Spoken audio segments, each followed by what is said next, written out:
हाथवा में लोटा लिहले लोटवा में पानी जी। हाथवा में लोटा लिहले लोटवा में पानी जी। पापा की दुलारी बेटी सींचे फूलवारी जी। पापा की दुलारी बेटी सींचे फूलवारी जी। छूटी गईले लोटवा हो गिर गईले पानी जी। सुसुकी रो मैं पापा की दुलारी जी। सुसुकी रो मैं पापा की दुलारी जी। घोड़ावा चढ़ल आवे ससुर के पुत जी। घोड़ावा चढ़ल आवे ससुर के पुत जी। काहे धन रोवलो तू पापा के दुलारी जी।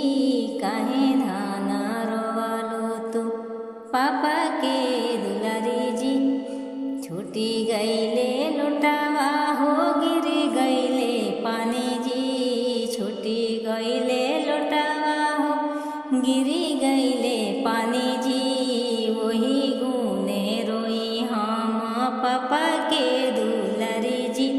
वही गुने रोई हम पापा के दुलारी जी।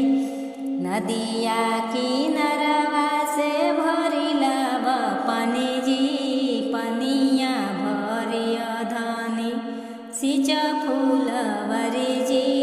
पनिया भरिया धाना सींच फूलवारी जी।